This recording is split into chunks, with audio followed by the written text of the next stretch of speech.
아무것도 안 한 것 같지만 아니요. 대파를 키웠잖아요. 하루 5끼의 밥을 챙겼잖아요. 휴직을 했지만 매일 만보를 걸었고 뜨개질하고 마스크 만들고 그걸 이웃들과 나눴잖아요. 장바구니를 가지고 다니기 시작했고 택배 기사님께 간식을 드렸잖아요. 코로나보다 우리 일상이 더 힘이 세다는 것을 저는 굳게 믿고 있습니다.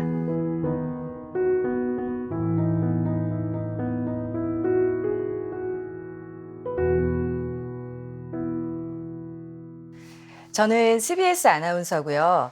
매일 아침 그대와 여는 아침이라는 음악 프로그램을 진행하고 있습니다. 라디오는 매우 일상적인 매체예요. 일단 매일매일 진행되고요. 제가 진행하는 아침 7시에서 9시에 사람들은 주로 힘겹게 일어나서 학교로 일터로 갑니다. 콩나물 무치고 된장찌개 끓이고 아침밥 먹고 버스 지하철 타고 밀리는 도로 위를 운전하고 매일 엇비슷한 일상의 이야기가 펼쳐져요. 그런데 우리가 살면서 정말 참을 수 없어 하는 게 뭔지 아세요? 바로 일상과 권태예요. 그렇다면 출근길에 청취자들이 가장 크게 바라는 게 뭘까요? 일탈이에요.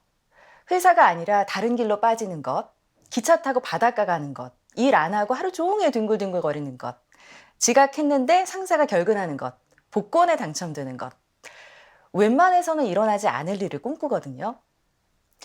그런데 일탈을 꿈꾸는 우리에게 정말 일상을 압도하는 일탈의 사건이 일어났을 때, 예상치 못한 뉴스가 등장했을 때 사람들은 어떻게 될까요? 사람들은 그 뉴스에 몰려갑니다. 코로나19가 터졌을 때도 마찬가지였어요. 매일 확진자 수를 확인하고 걱정과 불안으로 뉴스에서 눈을 뗄 수가 없습니다. 이러한 뉴스는 아침마다 된장찌개 해먹는 시시한 얘기가 아니니까요. 이럴 때 사람들은 음악 프로그램을 좀 덜 듣는 것 같아요. 그래서 음악 프로 DJ인 저는 세상을 휘청거리게 하는 뉴스를 별로 좋아하지 않습니다. 근데 정말 흥미로운 것은요. 뉴스에 돌진하다가도 시간이 조금 지나면 다시 사람들은 라디오에 찾아옵니다. 그 뻔하고 일상적인 라디오에. 사람들은 여전한 것들을 찾고 안정감을 느끼고 싶어 하거든요. 다시 시금치 데치고 된장찌개 끓이는 그 시시하다고 생각했던 아침을 그리워하게 됩니다.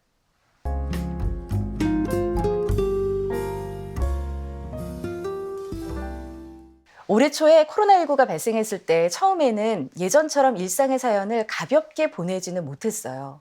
다만 무엇을 보든 코로나가 빨리 사라지기를 바라는 마음뿐이었습니다. 바람이 불면 이 바람이 코로나를 날려주기를, 비가 내리면 이 코로나를 씻어주기를, 개학이 기약 없이 연기되고 학교 급식에 납품하는 농가들의 한숨은 깊어만 가네요. 토마토 익을 때면 좋은 날도 오겠죠?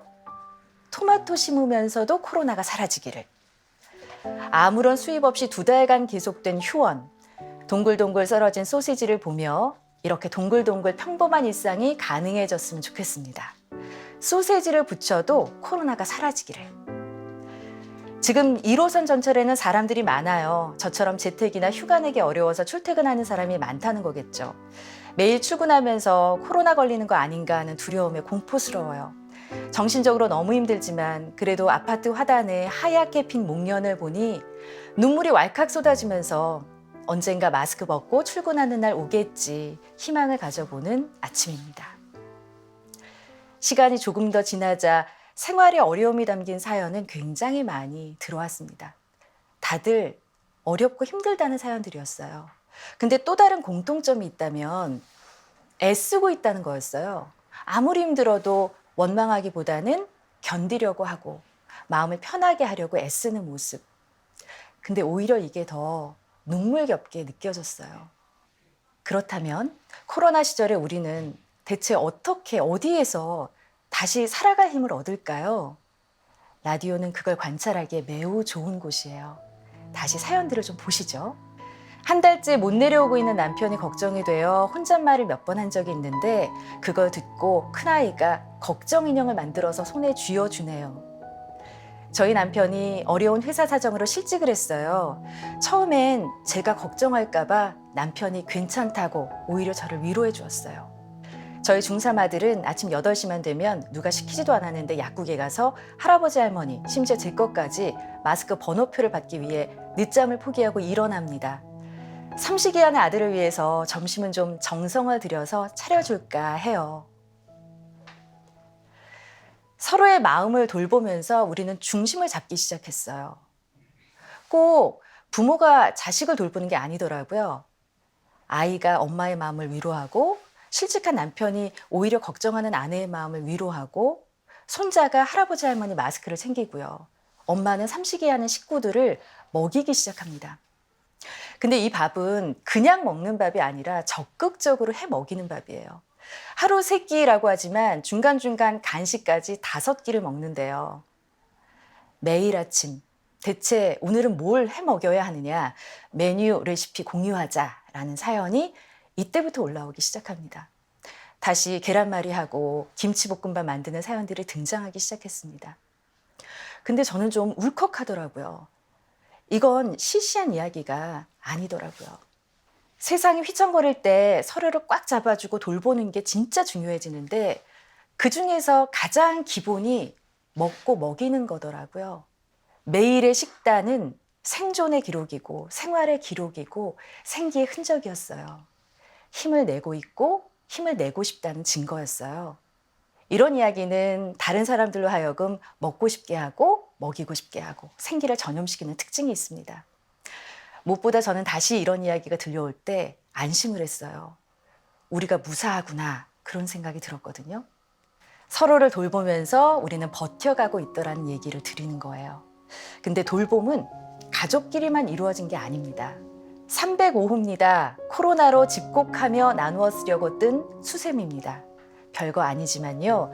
모두 힘들 때 우리 잘 견뎌보아요. 택배가 자주 있다 보니 딸이 택배기사님께 감사하다고 간식을 준비했어요. 노원구에서는 면 마스크 의병단이 자원봉사로 마스크 만들기에 열중입니다. 소외계층이나 자율방역봉사단에게 나눠드리고 있어요.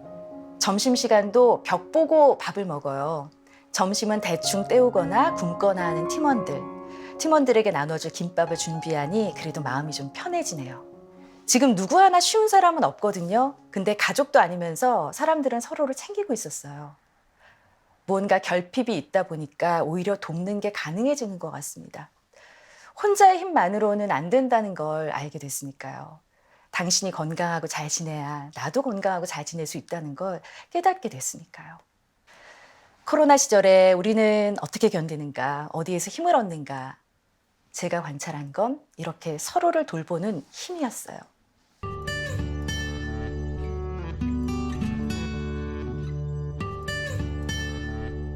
또 하나 관찰한 게 있다면 자기 자신을 기쁘게 하는 힘이에요.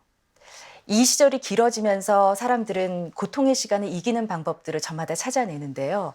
스스로를 몰입시키고 기쁘게 한다는 공통점이 있더라고요. 엄청나게 대단한 방법은 아니었어요. 이런 거죠. 대파를 기르는 거예요.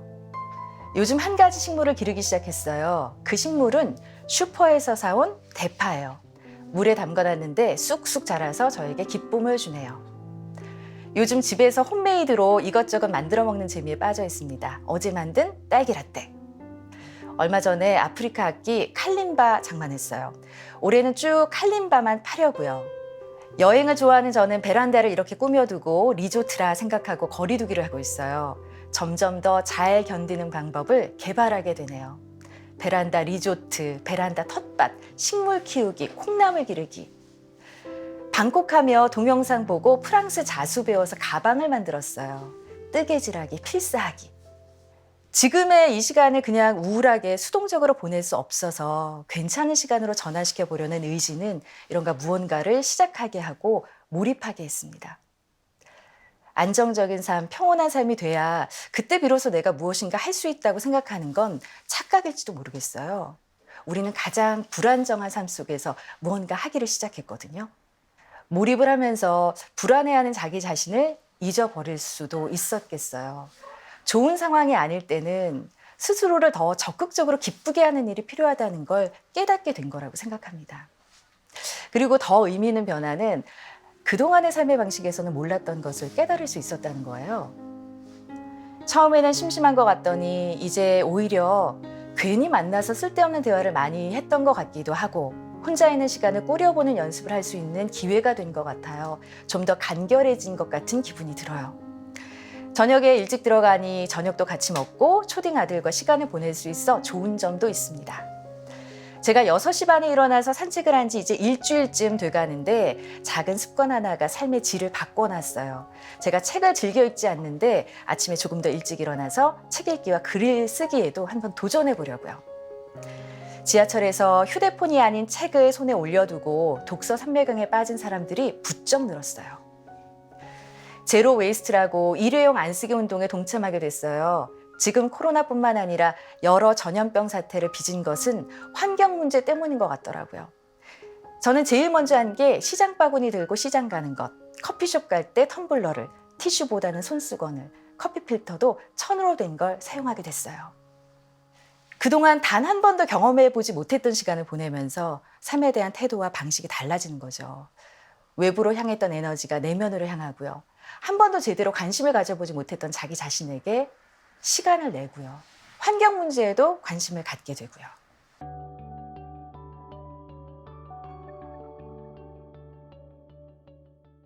이 시절에 우리가 해야 할 게 있다면 그건 기록이라고 생각해요. 아마 오랜 시간이 흘러서 다음 세대가 물을 거예요. 대체 그 시절 어떻게 지내셨어요? 얼마 지나지 않아 스스로한테도 묻게 될 거예요. 나 어떻게 지냈지? 나 어떻게 견뎠지? 그때 들춰볼 기록이 있어야겠더라고요. 아무것도 안 한 것 같지만 아니요. 대파를 키웠잖아요. 하루 5끼 밥을 챙겼잖아요. 휴직을 했지만 매일 만보를 걸었고 뜨개질하고 마스크 만들고 그걸 이웃들과 나눴잖아요. 장바구니를 가지고 다니기 시작했고 택배기사님께 간식을 드렸잖아요. 저는 청취자가 보내오는 사연이 그들의 일기이자 기록이라고 생각합니다. 역사의 한 페이지에 남을 기록들을 매일 제가 받고 있다고 생각을 해요.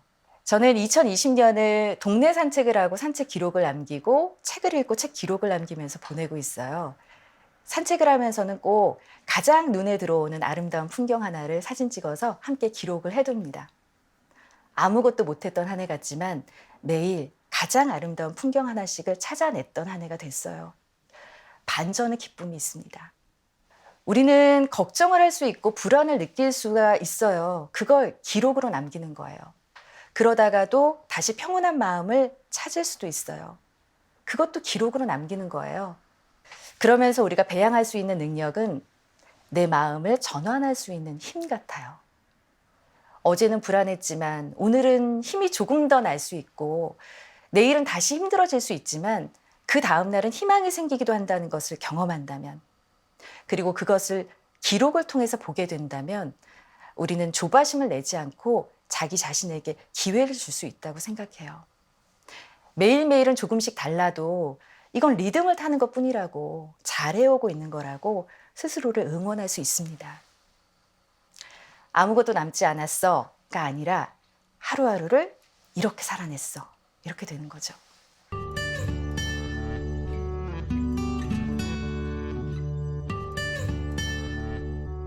이렇게 하면 되겠구나 싶습니다. 내가 어쩔 수 없는 일과 내가 할 수 있는 일을 구분해서 매일 꾸준히 해나가기.